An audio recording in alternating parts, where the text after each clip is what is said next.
दिया है x is equal to 7 + 4 √3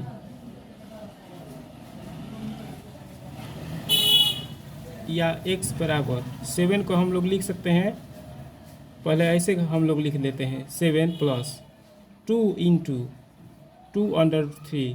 इसको ऐसे भी लिखा जा सकता है, 2 में 2 से गुणा करेंगे तो 4 आ जाएगा, वही बात हुआ।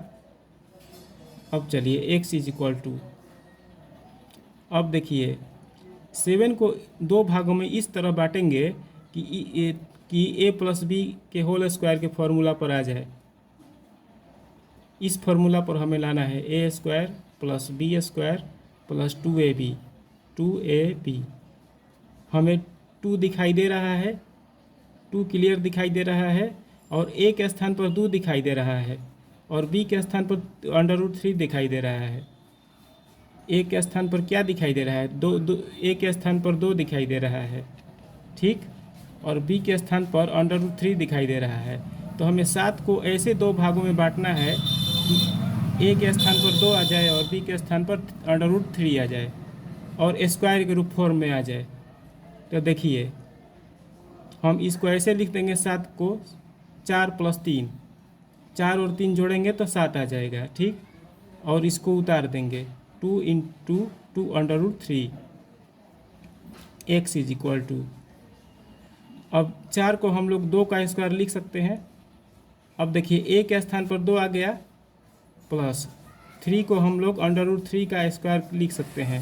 √3 का स्क्वायर के चलते रूट हट जाएगा तो 3 आ जाएगा, बात वही हुआ।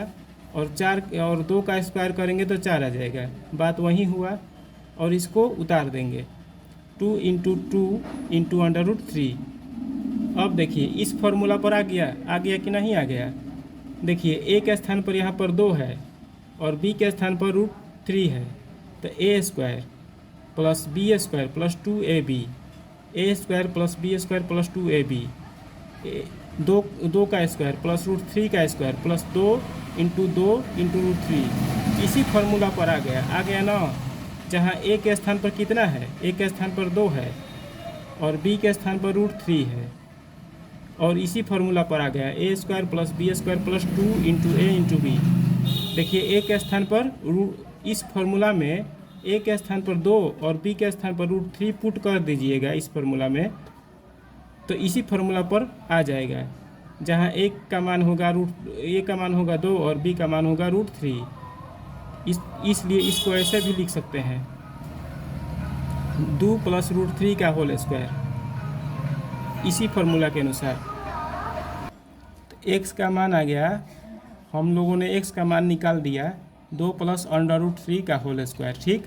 इसलिए √x का मान निकालेंगे, तो √x निकालेंगे तो √ लिखेंगे और x के स्थान पर इतना रख देंगे 2 + √3 का होल स्क्वायर। अब होल स्क्वायर है तो रूट हट जाएगा, बाहर निकल जाएगा 2 + √3।